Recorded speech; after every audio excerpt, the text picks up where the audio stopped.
If you just finished watching Netflix's new animated film The Witcher: Nightmare of the Wolf, you might be a little confused, even if you're a fan of the franchise. So let's explore some of the biggest unanswered questions posed by the animated spin-off. If all of The Witcher you've consumed has been its most popular entries, The Witcher 3, The Wild Hunt, and the 2019 Netflix show, you're likely to have some questions about a name often alluded to but seldom expanded upon: Vesemir. Geralt's old teacher in The Witcher video games, Vesemir has his own tragic origin story, which is the main focus of The Witcher: Nightmare of the Wolf. Vesemir spent his childhood as a common street rat, stealing food and coin in order to get by, while also serving a rich master as a servant. When a Witcher named Deglan comes to exorcise a monster possessing a woman, Vesemir gets a taste of the action and thirsts for more, offering himself as payment as part of the Law of Surprise, a custom central to Witcher lore. Lioness Sintra, that I come to claim what is rightfully mine! Pavetta, by the Law of Surprise! Skipping way ahead to the end of this particular adventure, Vesemir is saddled with the care of the remaining Witchers-to-be, with most of the remaining Witchers missing or dead. There are so many questions related to this cataclysmic event, but the biggest ones are, what will happen to Vesemir as fate forces him to become the teacher he doesn't want to be, and how will that affect the boys in his care? There's a lot of mystery and intrigue surrounding all of these characters, Lady Zerbst perhaps most of all.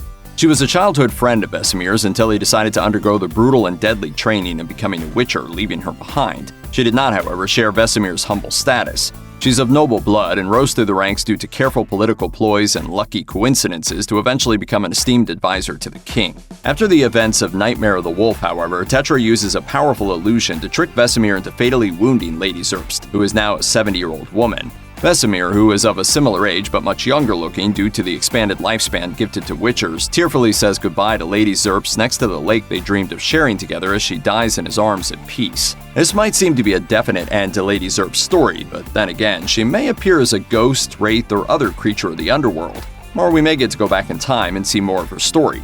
Just who exactly is Lady Zerbst, and how innocent is she really? We may never fully know, but we sure hope some piece of Witcher media expands on this woman's background. Apparently named after the traditional Japanese onomatopoeia for a fox's cry, Kitsu is an unnatural mutation of many mysterious beings, but often appears as a deceptively cute fox. She also, however, appears as a tree spirit, a basilisk, and perhaps even an elf. Like a fox, Kitsu is one slight creature known for playing tricks, so it's impossible to fully know what she is or isn't capable of. However, we do believe she was created by Deglan in a series of unnatural, unholy, and unethical experiments on various creatures, most of which died in the process, but a small number of whom survived and escaped. Kitsu appears to be one such creature, who lashes out at humanity with a power she struggles to control. Despite all that, she is a fundamentally well-meaning creature who earns Vesemir's sympathy and mercy. Where is she now? We can only guess, but we wouldn't be surprised to see more of Kitsu in the future, perhaps even in Netflix's second season of The Witcher. It would be quite the showdown if she got on Geralt's bad side.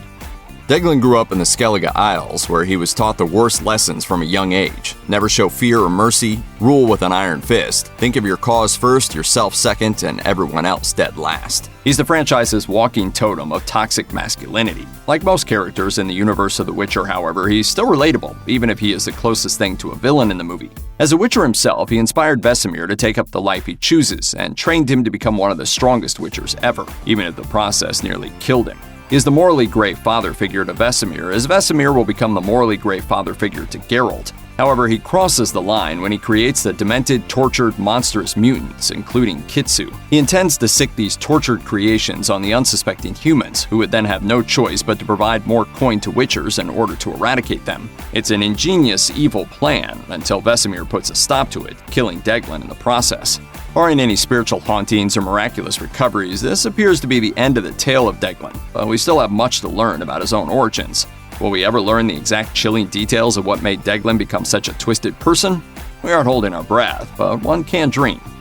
After everything, however, Nightmare of the Wolf has one last ace up its sleeve. The seemingly inconsequential bald kid who runs away from Kaer Morhen along with the other boys too young to fight is actually none other than Geralt, the famous Witcher who acts as the main character of both the Netflix series and the video games. Alongside Geralt appear to be Remus, Tomas, and Luca. It's a lot of names to keep track of, but we can at least guess where some of his friends end up. Remus appears in the Netflix live-action series as a freelance Witcher, so you can find out what happens to him there. We couldn't find much on Tomas, suggesting that he may have died as a common casualty of the Witcher creating process. As for Luca, the official Netflix Witcher page about him says he, quote, realized early on that the Witcher life wasn't for him, so it sounds like he's retired. Of course, Geralt's story is always being shaped and twisted by whoever gets the privilege to tell it. The next big chapter, however, will be the second season of Netflix's series The Witcher, which debuts exclusively on the streaming platform December 17th. Check out one of our newest videos right here. Plus, even more Looper videos about The Witcher are coming soon. Subscribe to our YouTube channel and hit the bell so you don't miss a single one.